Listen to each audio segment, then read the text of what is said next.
Hello again, welcome back to Asgard, and welcome back to SevTech Ages. So since last episode, I have been doing a lot of testing to get this just right for the elevator setup. And because one thing that is a little bit of a problem when it comes to setting this up that I did not realize, redstone torches are not until age 3, which makes it very difficult when you only have, when your entire like vanilla redstone stuff is redstone and pistons, and that's it, you know. You do have a couple small things from like better with mods, better with add-ons that we're going to be utilizing a little bit, but it was a pain to come up with a design for this, because originally my plan was to use just a regular vanilla T flip-flop, because I can pull that off if I just have redstone torches. I don't have to have, repeaters, comparators, anything like that, but we have no redstone torches, so a T flip-flop is a little bit of a pain to do. And then in addition, torches are great. Redstone torches are great for doing like vertical redstone, but we don't have that either. So it's been very, very difficult. But I think I've come up with a design that will work for the time being, and then we'll probably change it up slightly once we hit age 3. Now over here, I've been working on this, and it's, yeah. I was hoping to have a little bit more of this done, but before this episode, but this took a while, and then I had to do a bunch of testing with the elevators to figure out exactly how I wanted that. But I've been working on a nice little storage area for us. So finally going to have dedicated storage. This is going to have an elevator that runs up through here. It's going to be powered with water wheels down beneath the floor is what we're going to do for this one. It's going to be kind of similar to the way we have the other elevator set up. But it's going to be 3 floors, and the top floor may be a little bit different. I don't think the top floor is going to be storage drawers mainly, but we'll see. And I've started getting some things sorted, like over here we have blocks. Then over here we have wood-based products, not wood itself, not the logs, but just the planks and the saplings over here. So I have been getting that stuff situated and whatnot, and then prepping for this episode, prepping and testing for this episode. And it's the lightning. I did do some repairs around the base on some of the bridges, but I still have lightning breaking blocks on occasion. Also this thatch, I've got to repair that because I do have a spot right there in the roof that got taken off. So anyways, the tower that we're going to be working on today is going to be this tower right over here. Putting in the elevator and stuff. And I did go ahead and set up the floor here, and then right here. It's almost identical to the other tower, but the ladder that was normally right here, I've shifted it back, which I will probably end up doing that on the other one whenever I come through and add the elevator, which that elevator is going to be a bit later on because our astral sorcery setup is there. And then right here we have where our floor is going to go.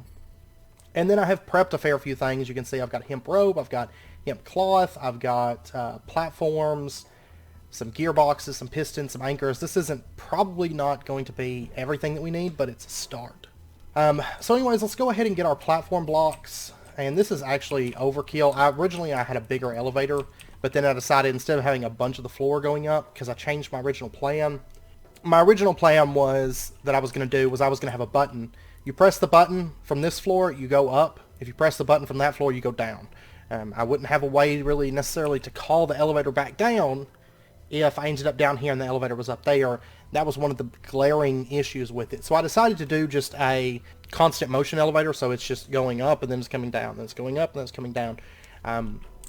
For right now, until next stage when I can actually do a T flip-flop, so I can have it toggleable, so that if I'm down here, I can click the button, or if I'm up there, I can click the button, and regardless of the place where the elevator's at, it's going to move to the next floor.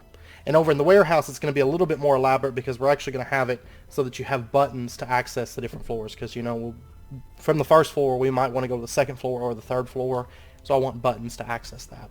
And then I may end up even adding like a basement floor that you can click to go down to where the water wheels are. And that mechanical power is being generated. But anyways, so we've got our platform blocks done. And the only other thing that we actually need for this layer right now is I want one of these redstone emitters, lever, wicker. Okay, so there's our redstone emitter, and the nice thing about the redstone emitter is that, like the platform blocks, when it's attached to a platform or to a pulley, it will go up and down, and that's from Better with Add-ons. It will go up and down with the elevator, so it becomes part of the elevator. I think there's like 3 main blocks that will travel with the elevator, excluding the anchor. The anchor pulls it up. But you have the platform blocks. You also have the iron wall blocks, which we do not have access to at the moment. And then you have the redstone emitter. I believe that's the only ones that will work with this, I think. So we're going to put our redstone emitter setting right there with this facing out in this direction. And then we're just going to right click it so that that red line shows up. And then what happens is if we were to put down redstone, you can see it's got a power of 15. And if we toggle this off, power of 0. So that is what we want, and we're going to leave it turned on actually. And then right back here, we are going to put down, okay, and then we're going to put our piston down just right directly adjacent to this redstone emitter so that it's going to emit a redstone when this is turned on. And then what we're going to do, which technically I guess we could have this as like a button sort of thing, but it's not really ideal. It doesn't really fit being a button. And then what we're going to do is we're going to come up on top of this piston. Let's see. Let's go 1, 2, 3, 4, 5, 6, 7, 8, 9, 10. 10 blocks up. And then we're going to put down a block of redstone. I know this says it's granite. You can craft blocks of redstone. Like if you take a look at redstone, it's just 9 redstone, like standard. But when you place it into the world, it becomes granite right now. It's a little bit odd, but for example, if I was to put down, you know, redstone right here, oh, that's a problem. Maybe because I picked it up, it became granite. Means I'm gonna have to craft another redstone block. Alright. I placed it down because I was doing some testing, and then I guess because of that, like it was emitting a redstone signal, but now it's not emitting a redstone signal. So let's go ahead. I've got plenty of redstone, so I'm not too worried about that. There we go. But as granite, it should retain its ability to transmit redstone power. Now, my only concern is I don't know for sure if it's going to persist after a world restart or something. Or like I log off and the chunks become unloaded or something like that. But if we place this down, there we go. We've got a block of granite. And there we go. We have a power of 15 on this granite. And then we'll put one more oak plank. So we've got 12 high. When it's pushed up like that, that means the mechanical power should run. So what we're going to do is the mechanical power register is going to be right in here. Right below our block of redstone. So we'll put a piece of cobble. We'll try to hide this as best we can. It'd be, like I said, it'd be easier if we had redstone torches. Because we've got, no matter what, I'm going to have this big pillar of blocks that's going to have to be pushed, you know, up and down. So I'm kind of limited at the moment as to how I can hide it. Because I also need to make sure that redstone emitter is clear when it's rising. Because otherwise it'll stop the elevator. You know, there can't be anything directly above that. Which was also kind of a weakness of the button system, because you had to have your buttons away from the elevator because they would actually block the elevator as well from going up. But the nice thing is this elevator can move entities and stuff. It can move item entities, it can move mine carts. You can't put chests on it. You know, chests count as a block, but you can do quite a bit with this. Okay, so then what we're going to do is, I believe right through here is, yeah. So let's go ahead, let's place ourselves just a piece of cobble right there, and we're going to put one more piston facing down, and that's why we have the block of oak there, because if the piston, if the redstone block is directly on the piston, it's going to jam it up basically. So we want to basically put this block here to kind of dilute the redstone signal so it doesn't transfer into that piston. Okay, so for right now, this is going to be the actual floor where the elevator comes up to, right? Where this piston is sitting. And then the detector is going to activate this piston that's sitting right here. So we're going to go ahead and just build out a little shape here, which is where the elevator is going to be. And that way we have a place for it to come up to. Of course, we still have to set up mechanical power and all that stuff. We're about to get to all of that here in just a moment. Okay, so there we go. That's where the elevator is going to come up to, and it's going to fill in. No, this needs to be one more. Okay. Alright, so there we go. That's the size and shape of the elevator. whenever it comes up. And I need to clear out this cobble. Okay, now we are all set. Alright, so let's pop back up here, and then we have to set up the mechanical power. Before we really go any further, that has to be set up. And the mechanical power is going to be up on the roof, is where it's going to be generated. And we're going to be using a vertical windmill. Now, we do have to make sure that this thing does not run in when it's raining. So these totems will actually only work when it's not raining, and then whenever it's raining, they will get shut off. So they will be kind of weather specific, but that's fine with me. Because, like I said, I mean, they're mainly going to be like scenic outlooks, and not something I don't think that we're going to be going up to all the time. And so what I want to do for that, what I want to use to make sure and toggle this off, is I want to use a wind chime. It emits a redstone signal when it's raining or when an entity passes through it. So this is going to require a couple pieces of iron, a wooden pressure plate. I think I've got like most of that stuff available pretty easy. Okay, so there is our dark oak wind chime. Any kind works fine. I'm just going to use the dark oak one. And then we have to get out on top of the roof. So we'll just pop out right here. Look at that view. I think it'll look very, very nice. So what we're going to do, the very center of this, let's pull that up. And we are going to put down our vertical windmill. And I'm actually going to put down our wooden gearbox. We're going to have this thing setting right here. We want the power coming in from the top. And then right next to it, this should be fine. If I was to put down our wind chime, I am going to have to attach that to something. I don't know if it will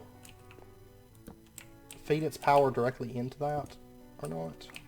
But see, if I was to go stand in this, you can see it emits redstone from that wind chime. So let's go ahead and we'll set this thing. I'm actually going to set it back to like right. So let me get some dark oak so it doesn't look so standoutish. We'll put the wind chime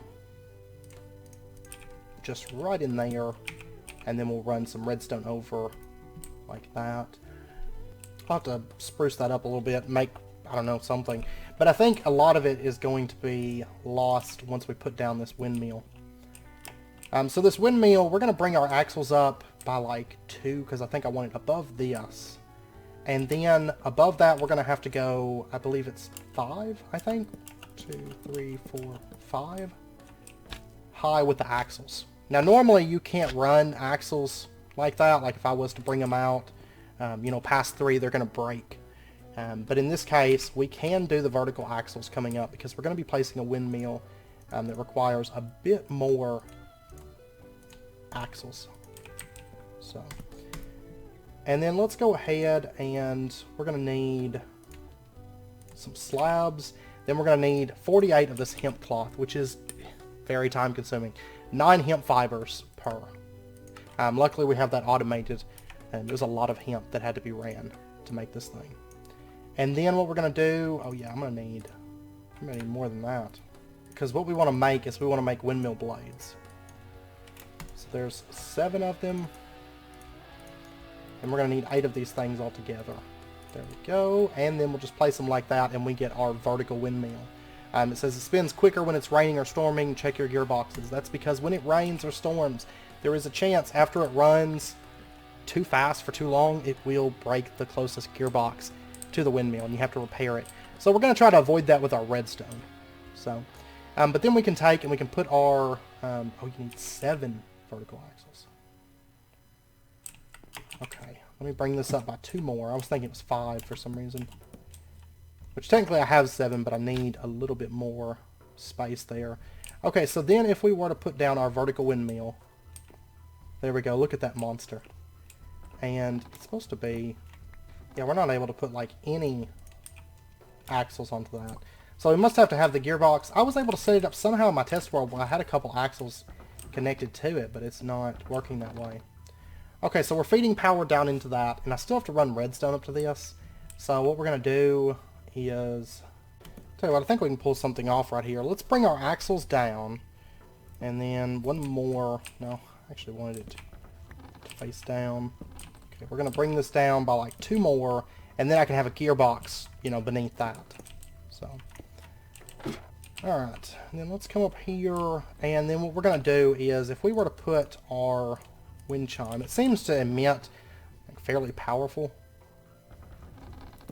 So if we were to put a wind chime right there and we stand in it, or it rains, you can see it's going to stop our axles from spinning. So that should be good. That should be a-okay.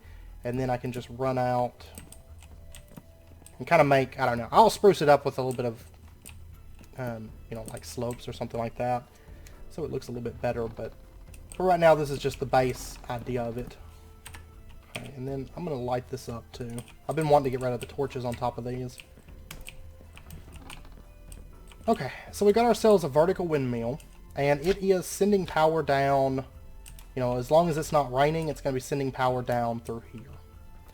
And then what we'll do is we're going to attach another gearbox. I'm going to have to go make a bit more axles and gearboxes. But we'll put another one right there, another gearbox, and then we're going to have to make ourselves some axles. Which these are really easy to make now because they just require hemp rope and molding. That's all they require. So I left a crafting table up here, didn't I? Okay, so we're going to bring the power out down through here. It's not going to go directly into the pulley system, but it is going to come down just a little bit. Just a little bit here. And I will say this top floor right up here, this is going to be sealed off. This is where, once we can do our T-flip-flops and things like that, this is where all the redstone will be for the totem. Is in this top little joint section. So really, like, right here is going to be the roof. You know, where that cedar ends is pretty much going to be the roof for us looking up, basically. And then, you know, we'll have cutouts, like, on the sides and everything so we can step out onto the viewing areas. Okay, so I'm going to need more gearboxes. Actually quite a few of them, because these gearboxes aren't going to go straight down into the pulley system. They're going to have to get curved around so that we can hit them with redstone. And that's what it looks like right now with the windmill on top. Like, once we get the faces on the totems and the detail work on the totems, I think it's going to look really, really cool. Like, all three of them having the vertical windmills on the top. And that's why I went with those instead of doing water wheels or something like I'm going to do in the warehouse. So, it does, you know, like I said, it does present the problem of only being able to work when it's not raining, but I think a lot of the point of Age 2 is building things that aren't necessarily perfect, but they work, you know. So, anyways, I've got to make a bunch more gearboxes and all that stuff. So I'll be back here in just a bit. Okay, I got a few axles and gearboxes made up, and one other thing that we're going to want to make is the pulley. Now, it does have an item here, the unfamiliar item. It says we need stage 3, but this thing is still craftable. So let's go ahead and get ourselves one of those. So that, lever, gold plate, and we get this item, whatever it is. And then we can get ourselves our pulley. And this is what actually pulls the anchor up, pulls the platform up, when it's supplied with mechanical power. When it's not supplied with mechanical power, it will drop the platform. Okay, so let's go ahead and pop up here, and we're going to want to set up a gearbox, and it's going to be setting right there. And then the power, let's make sure it's coming in from the top, and then we're going to have the axle come out. Let's see, the platform is over here. So I'll tell you what we'll do. We'll pull up right here, which this is going to be the front face of the totem, which is going to have the face actually on it, so we're not going to have this opened up necessarily. So what we're going to do then is we'll pop down, right here-ish. And then right here, where the redstone will be whenever it gets pushed down, that's going to shut off the mechanical power. So what we're going to do is we're going to put a gearbox setting right here. Let's see. I tell you what, we're actually going to have the gearbox setting right here. And then what we're going to do, we'll put that right there. We're going to have the power from this one come out. Let's see. Let's actually connect it up to this first. Let's see. We'll actually have the power come in right there. So 3, and then we'll have a gearbox setting right there. 1, 2, 3, and then we'll have another gearbox. 1, 2, 2, 3, and okay, we're about where we need to be at. And then we'll have another gearbox.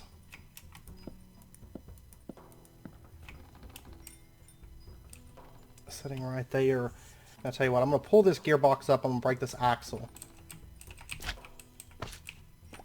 Just to bring that up just a little bit more. And then what we'll do instead, we'll have the gearbox setting right there.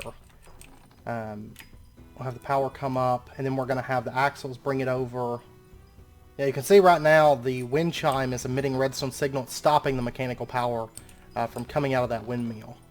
And I need it to be running because I need to do some testing. So I'm going to go make some more gearboxes and axles because we're going to need them. And then I'll be back once this rain ends. And then we're going to have to get the power over to this spot, which is going to take some finagling, to say the least. So what we'll do is, let's bring that up, and we'll have it connect in. We'll say the power is going to come from this side. And then let me craft up a couple gearboxes. I have the items here for them. I'm going to grab like 3 for, yeah, I'll just grab 5. I'm going to need them, so might as well. This build is so expensive. Why did I put my pulley in there? And then let's get ourselves like 10 axles for right now. Okay, now comes the fun part. Okay, so of course I do need an axle between each gearbox. So what we're going to do is we're going to have it come out. Oops. We'll have our axle come out like to right there. Gearbox plug into there. And then we're going to bring it over like so. Gearbox setting right there. And the power is going to come out and plug into here. Okay, so you can see that the power is running down through our totem now. Down to here. And then what's going to happen is whenever a gearbox receives a redstone signal, it's going to power off that gearbox. So no more power can transfer through that. And so, like right now this gearbox can run, but as soon as that redstone block gets pushed down, it's going to shut off that gearbox because it's going to be getting a redstone signal. And so then what we're going to do, let's pop down to here. We're going to bring the power out from our gearbox. I've got to battle with that elevator right now. I got to make sure the elevator is not covered. So I'll tell you what, we're going to bring the power out right here and then into a gearbox right there. I'm telling you, this build it's something. Doing these elevators without much redstone control is awesome. And then we'll plug in right there, and then right here is going to be where we bring the power up out of the floor. So we should be all situated now. Let me pop up right here, close that floor back in, and then there's our axle, and we'll just bring this up. Okay, and then I'm going to need more axles and more gearboxes, of course I am. But let's go ahead and figure out exactly where our pulley is going to be. I'm going to go ahead and make 7 of them. I'm going to need more hemp. So our axle is going to come up right here, and then we'll have the pulley setting. I mean, really, I guess I could just have the gearbox here and the pulley come out and be over it right there. That would be fine. I did do some testing because originally what I wanted to have is I wanted to have like 4 pulleys and anchors on each corner so it looked better, and then all 4 of those pulling it up. It did not seem to work.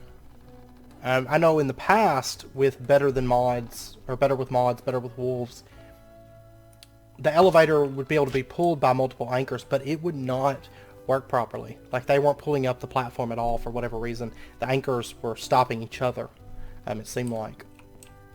So due to that, we're only going to be able to have one connection to this. And I was originally thinking about putting it on this back spot so we had the whole platform kind of open. And I may still yet do that. So have the anchor on that. Just because it would give us like an open platform to move around on. So And I think that's what I'll do, and then it'll just kind of simulate almost like a gear system instead of a pulley system pulling it up.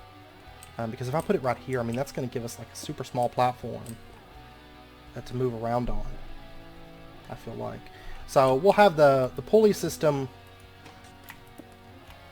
Ooh, will it not? It won't connect to a redstone emitter.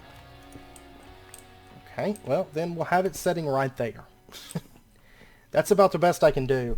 Yeah, and then we'll stand right here, and then later on, maybe we can put iron walls or something right there. I'm very limited on what I can do here, so I'm trying to make it look as good as I can without it, you know, with it still working and everything. It's raining again. Are you serious? It rains so much. Like, I have a feeling we're not going to be able to use this elevator all that much because of how much it rains on here. Okay, so we need to plug in right there. And so what we're going to do is we're going to have our pulley. Let's go ahead and build up and plant where our pulley is going to be. So we'll have, like, say, a gearbox setting right there. And then, you know, it comes out. Another gearbox. Then it comes out to right here, which would be where the pulley is at. Let's see, I'm actually going to bring this back by 1. Because it's too far over. Because the gearbox actually just needs to go right here instead. So it'll line up with our anchor. Yeah. Put it right there, and then we'll bring the axles up. So it'll be gearbox, and then we'll come out 1, 2, yeah, and then the pulley will be setting right here. And that should be directly above our anchor. Let's clear up a little bit of that stuff. And the way the pulley works is if we were to take and put hemp rope into this, right now it's not receiving any mechanical power, so what's going to happen is the hemp rope is going to drop. And it's going to be dependent on how much hemp rope you put in there, because as you can tell, it does pull the items out of the inventory. And this hemp rope, you can actually use this to climb up. Oh yeah, there's a button still there. That was from when I was messing around with the idea for my original setup. So the hemp rope, what we need to do is we need to supply it with enough hemp rope that it can reach down and grab that anchor and hook into that anchor. And then we're going to have to plug up mechanical power to it, and it'll actually pull the anchor and all attached platforms and redstone emitters up. And, you know, create like an elevator system. So let's pop back down. Let me go get more hemp rope. Quite a bit of hemp rope that we need. And this is very, very expensive if you couldn't tell. I'm probably going to do a totem ritual because I need hemp in a bad sort of way. But I actually only need like 1 more gearbox, I think, and then the hemp rope, and we'll be all set. Okay, I think I've got everything that we're going to need for this. And I think I've got enough rope. If not, I've got more hemp running. So we'll just put down our gearbox. Setting there. Okay, that is right. And then we'll just run our power over. Well, actually, before we plug the power in, let's go ahead and get the rope down there. So we'll add in, like, if we add 6 more rope in there, see, it's going to drop it down 6 more. And we want it to go all the way down to the anchor. So there's another 6. We're going to be like too short or something. Of course we are. Let's see, what is that? I think it counts the anchor as a block space. So I think we need like 3 more rope. Alright, let me go grab that real quick. To be honest, I'm like really excited to be getting this one put in, because this has been a pain. It's been very, very expensive. Does it need 1 more? Okay, no, if it's right above the anchor, that counts. Okay, so we only needed 2 more rope. Okay, so it's plugged into the anchor, and you can actually see visually, if you look right here, you know, it's plugged in. It looks like it's connected into the anchor. Okay, so then what's going to happen is, and we actually need to, if we don't block this, whenever it comes up, it's going to go all the way up to the pulley, and we definitely don't want that. So what we're going to do is, let's take, and we'll set like, because that gearbox is going to be there, we'll put that out there like for decoration. And then we're going to put, like, I don't know, like a piece of dark oak molding right there. I mean, that's going to be enough to stop it. As soon as it hits, as soon as that redstone emitter comes up, it's going to get stopped by the dark oak wood molding. It's right there. And then all we have to do for this to be done is plug this last axle in. And look at that. Our elevator system is coming up. And then whenever it reaches the top, it's going to stop for a second and then it's going to go back down. And the timing, you'll notice it doesn't just immediately start going back down. It does take it a second before it says, okay, it's time to come up. And you could say, basically what's happening is this piston, it's going to come up and then the piston's going to push down for just a second and then it's going to retract. So it's pushed the redstone block down. It's stopped the mechanical power from going anywhere past this point. So the pulley stops. It's going to drop the elevator. And then whenever it reaches the bottom and activates that other piston, pushes it up. And then, you know, it's the mechanical power goes back in and it starts running again. Now, one thing to note is, you'll notice, like, just a second ago, it looked like it just went, like, way above where it was supposed to stop. Generally, any kind of elevator system I've noticed within, like, modded Minecraft is somewhat buggy. In my test world, which it may not do it on the server, because, you know, it's different. But in my test world, it was, like, bouncing really, really bad. But it seems to be working good in this. So we actually have an elevator now that works and runs up and down. I mean, I've got to clean all this area up because it looks like terrible inside of here. But we do have an elevator system that's going to take us up nicely to our viewing area. And then what we can do, like, that's where the face is going to be. So I'm not going to open that side up because I need that face visible. But what I can do is, you know, around in here, which I'm going to make it so that this area is probably going to be raised, so, you know, you'll step up, and then we'll have this kind of opened up, and then you'll step up again out to where this dark oak is, and this is where the viewing is going to be. So maybe open this up, which I've got to come through, and I'm thinking about using some blocks to make this look like more of like a platform out here, but we may open these up, like, you know, right there, and then say open this side up. And then we might even put some stuff up here, maybe have it like, I don't know, like a study or, I don't know, because we got all this mechanical power and stuff going everywhere, but I'm sure we'll come up with something that we can use this room for. I have faith in us. So yeah, maybe clean that up. And there we go. So we'll have, like, you know, these nice open areas where we can step out, we can look at all the destruction that this lightning keeps doing to my base. And then on those front faces, I will have the platforms come out a little bit, so we'll still be able to see out in this direction. But then these front faces will have, like, the animal faces that actually go on here. But we'll have a nice area to kind of, like, look out over this end of the base. I will say that warehouse, strangely enough, the warehouse, that's actually about the center of the base, as far as where I've planned to build. So that's more like the middle of the base. Not quite as off, like, you know, that's more like the east side of the base, and then this is like the northern end of the base. So, yeah, the warehouse is more like the center. That's why I put it there, so it's like centered for the base. So the northern section is more like agricultural and everything. But yeah, we do have an elevator and it's working well. Now I just need 3 more of them and then a more advanced one for the warehouse, and we'll do it. Which, that one's not going to get done until the next stage, I can already tell you. Honestly, I think I like this, where it's just constantly running instead of having a button. I think I like this elevator system for the totems more than having the flip-flop. So I don't even think I'm going to do a flip-flop on those. I think I really like this design, and I like having this running, personally. So we could make it a little bit nicer if we had, like, iron walls. So we had, like, a rail that goes up and down with us, but overall I think I'm pretty happy with this. It did take a lot of testing, so I love just watching it run. It's so nifty. And see, look at that. You don't even have to wait for the elevator mod. You can have nifty elevators in Age 2. I probably wouldn't go anywhere below Age 2 because you don't have the majority. I mean, you can make gearboxes and stuff, but if I recall, the redstone emitter does not unlock. And I know pistons and stuff don't unlock until Age 2, so Age 2 is when you can have, I think, kind of a nice elevator. You will notice it kind of bugs a little bit sometimes, but that's fine with me. I can live with it for this. And in case I forgot to mention it, you can actually stack, you know, the platforms on top of each other, so it doesn't have to be like a flat platform if you want to do something with stacked platforms that is viable as well. So But anyways, I want to move on over to wine before we end out the episode. So we can go ahead and start getting into brewing wine. Now I actually have some juice in here. This is apple juice. I don't want it, so I'm just going to break that.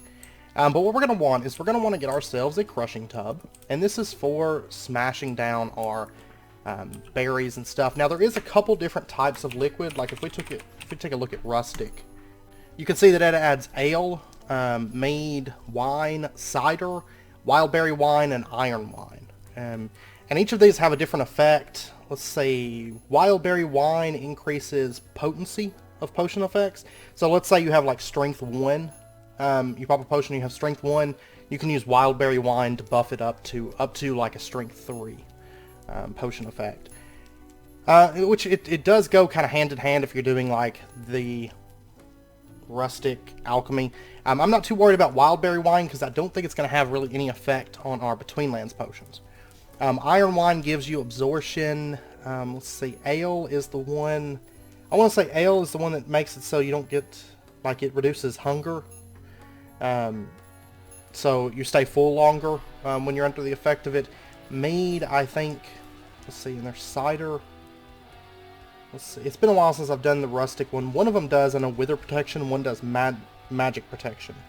But wine is the one that I actually want the most. We will eventually, if we go fight the wither or something like that, we'll make like a wither protection and alcohols as well. But wine, what it does is it increases potion effect duration up to 10 minutes. And it does work with Between Lands potions. I tested it a while back and I was pleasantly surprised to find that it did work with Between Lands. So to make wine, of course, what we're going to need is grapes. And we have grapes set up.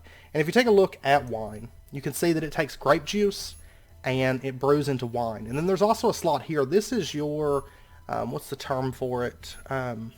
Cultured liquid. This is where your cultured liquid goes.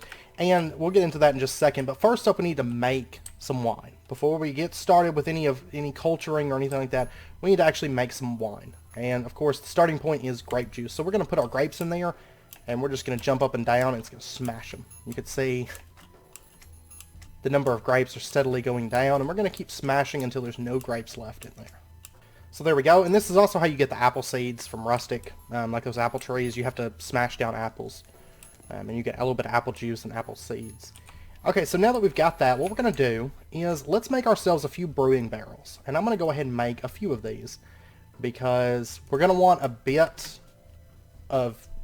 The more brewing barrels we have right now, the better chance we're going to have of getting a good cultured liquid to use for culturing, but then also, you know, we'll be able to brew more wine at the same time. We'll be able to start moving into additional liquids like ale and mead and stuff, but I just want to start with wine today. And then we're going to try to get a good culture on it. So what we're going to do, we're going to put down our brewing barrels right here, and we'll just stack them like that. So we've got 6 brewing barrels, and these may end up getting moved.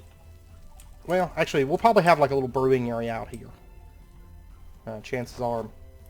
Okay, so we're going to take our bucket, and then what we're going to do, we're going to come over here, and we're just going to put our liquid into this tank right here. So grape juice is in there, and you can see it's starting to run. It can hold up to 8 buckets of a liquid. Now, I'm only going to be doing 1 because I'm just looking for a good culture liquid. I'm not actually brewing wine for consumption at the moment.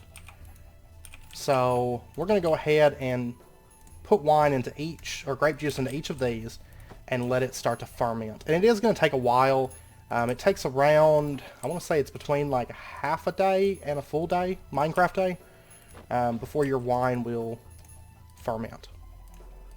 And then I think I've probably got, oh no, I don't have another bucket. Okay, so we've got all 6 of these filled, and we're going to have to give it a while before this starts becoming wine. And brewing time, it doesn't matter. I mean, you can leave them in the brewing barrels for days after, you know, they get finished, but it's going to stay the same. So the quality is not going to change no matter how long you leave it in there. So we're going to let that sit. You can see this is the 6 different things you can make. Wild berry wine comes from wild berry juice, which comes from those berry bushes. Grape juice, we've already covered grapes. That's to make wine. Ironberry is from ironwood. It's berries that drop off the tree. I've actually got a few of them. This recipe is actually disabled right now, but it's supposed to become re-enabled in the next patch. It was disabled because iron berries can actually become iron ingots. And then we have honey, which can become mead, which we have bees set up for that, for making honey. Ale wort becomes ale, and apple juice becomes cider. And those are the options for liquids right now. So anyways, I'm going to let that stuff ferment for a bit, and I'll be back once it's done, and we'll check out what kind of quality we got on our wine.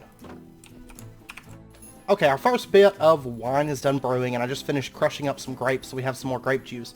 If we look inside of here... Oh, by the way, it was cider is the magic resistance. Mead is the wither resistance. I double checked.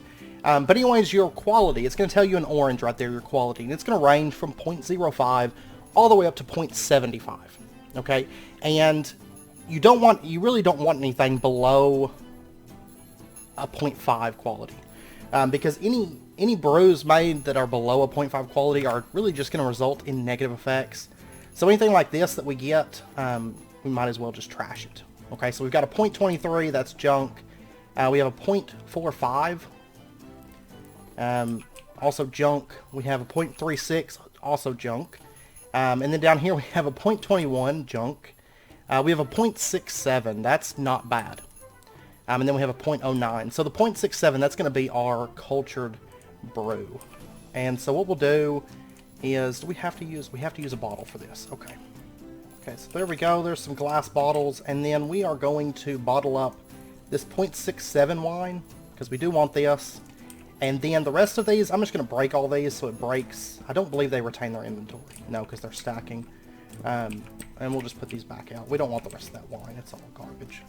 Okay, so what we're going to do is this brewing barrel right here, we're going to put our wine into that. So we have, you'll notice it only holds up to 1 bucket. That's the most that it can hold. That's our culture. And so what happens is anytime we brew wine now inside this brewing barrel that has this wine culture of 0.67, the outcome is always going to be, let me double check the numbers. I think it's 0.01 below and 0.03 above, I think. Let me check. Okay, I was pretty close. It's the wine quality is either going to be, it can go down to 0.01 below the culture quality, or it can go up to 0.04 above the culture quality. And the maximum, like I said, is 0.75. 0.75 is the ideal point. I would like to get our culture up to 0.75, but the nice thing is we can easily raise culture now because we have a wine with 0.67, so it's never going to go like drastically below. Generally, it's going to be above our culture amount, because it can range with that culture. It can range from 0.66 all the way up to 0.71. And then whenever, say we get a 0.70, let's say, then we can exchange the culture in here to a 0.70. And so then it's going to go, you know, from 69 to 74. So let's go ahead and get some more wine running. And I'm just going to run it through this one. And we're going to put a few buckets in there this time, because I want some to drink, because as long as it's above a 0.5, it's drinkable, and we're not going to have like the drastic negative effects unless we get inebriated. In that case, we will get the negative effects, but inebriation, you're not going to get negative effects from just drinking like, say, 1 serving of wine. You may not even get an inebriation rank of 1, which we'll go over that in just a second once this wine is done brewing. So anyways, I'm going to let that run. Hopefully we get a better culture. Then I can get rid of this wine and replace it with a better culture. Maybe, you know, I don't know, maybe a 0.70 or something. And then once we get it up to a 0.75, then, you know, I'll brew it and I'll put cultured 0.75s in all of these brewing barrels so that we always have good quality wine. Because at 0.75, really, you can drink anything that it makes. It doesn't matter. So if you have a really good culture in those brewing barrels, you don't have to worry about getting wasted wine. Really, at this point, we don't have to worry about wasted wine because it's never going to come out so bad that it's undrinkable. Just that initial, that's why I made, you know, only one of those 6 that came out from that initial brewing process were even worth keeping. So that's why I do suggest you make a few of those brewing barrels for that initial thing, because a half a day Minecraft day is a little bit to wait. But anyways, I'll be back once that is done brewing, and we'll see where our culture is up to and maybe drink some wine, and I'll show you how good it actually is. Okay, it just finished up, and we got unlucky. We got a quality of 0.66, which is the lowest, you know, that it can possibly be. So it's actually below our culture, so we're not going to reculture this. We're just going to drink it because, you know, I don't really have any other use for it. Let me go get some more glass bottles. I'm going to need a bunch of these. Okay, so we got our 0.66 quality wine. And I'm actually going to go ahead and... Do I want to make all of this? Maybe. Because if I get a good culture, then I can spread it out and make leveling culture a little bit faster, because I'll do it across a couple barrels. And grapes, I mean, these things are pretty well free. They're grown by the time this stuff gets cultured, so they actually grow. I don't want to crush glass bottles. Okay, so let's actually take a look at what we can do here. And I can't remember, can I drink water straight from a bucket, or do I have to use a bottle? I think I do have to use a bottle. Let's go ahead and get ourselves some... oh. Bottles of water are unfamiliar at the moment. Okay, well that's good to know. Yeah, you have to be stage 3 to be able to drink bottles of water. That makes no sense.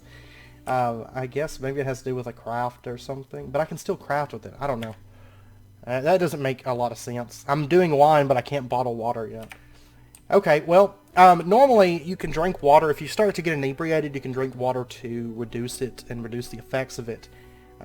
But it looks like we're not going to be drinking water. So we have to be careful about our inebriation at the moment. Alright, so let me get our consumable bag. And I'm just going to drink a potion. We're going to drink a... we'll drink an elixir of feasting. Why not? Okay, so elixir of feasting already has such a long duration. I don't want to do that. Which, I mean, really, it would just boost it. Like I said, it can boost it all the way up to 10 minutes duration, which is pretty awesome. But I guess we're going to go with maybe a Swift Arm Brew. Okay. So Swift Arm Brew is a duration of 1. Or a duration of 2 minutes and 1 second. So if I was to drink this,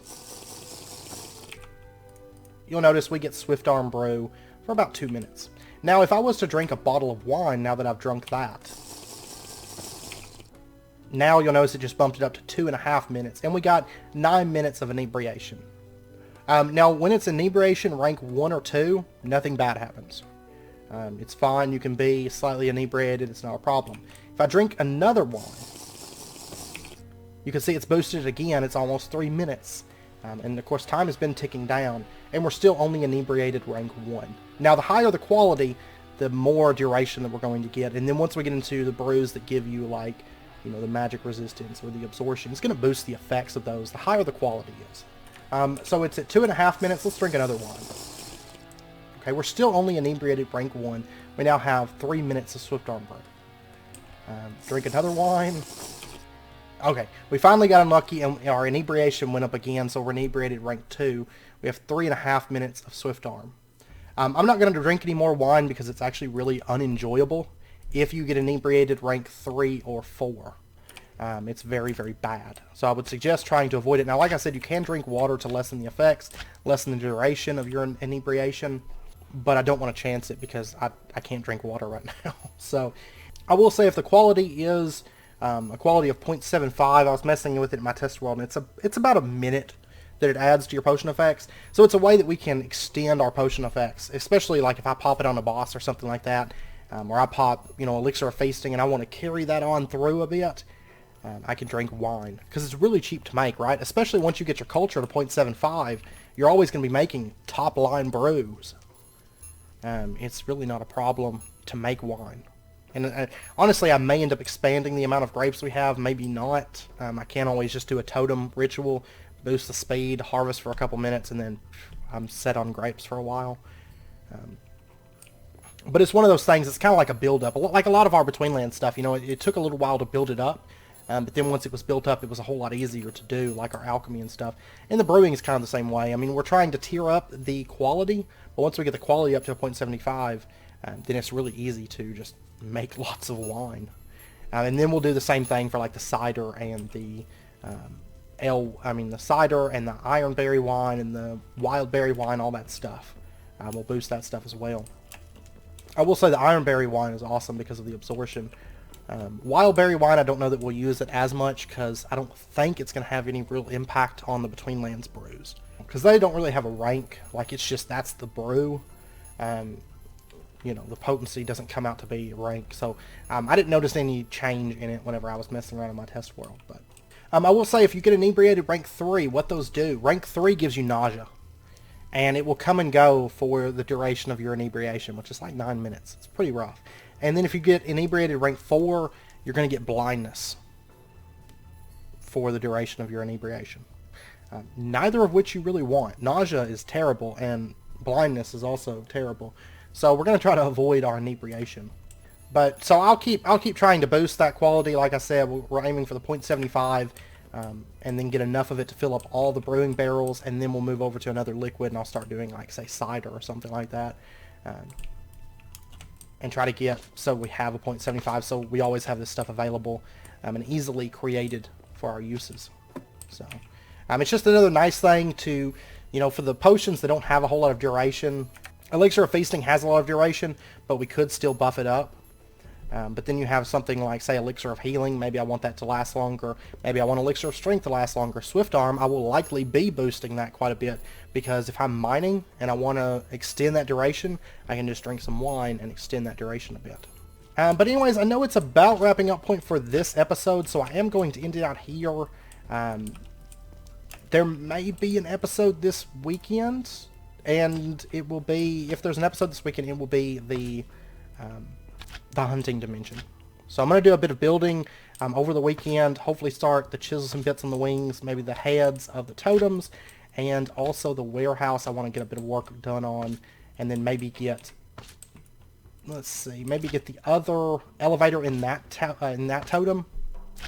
Like I said, that totem on the far end there, it's going to be a little while because we have our astral sorcery stuff up there, so I can't really stick a windmill up there very easily. But yeah, and then I may work on the viewing platforms a bit. So many things to do. I'm also going to try to finish out that portal area, like, entirely, maybe. Try to get all of that done, but there may be a video this weekend, just we'll be doing mob farm stuff in the hunting dimension, and actually going into that dimension for the first time. And then maybe do strainers too, because we need to get those set up, just because we haven't done them yet. But I do want to get this building all sorted, minus the elevator, of course, because we really need that next stage for this to work out well. We'll see. But anyways, I hope you guys enjoyed the episode. If you did, as always, be sure and hit that like button, and go ahead and subscribe if you're not already, to stay up to date with when new videos come out. And I hope you guys enjoyed it. I hope to see you guys next time. And if you have any questions regarding wine or the elevators or whatever, do let me know, and I'll do my best to get those answered for you. And I will probably see you guys this weekend, either Saturday or Sunday. So anyways, have a great weekend, have a safe weekend, and I will see you guys next time.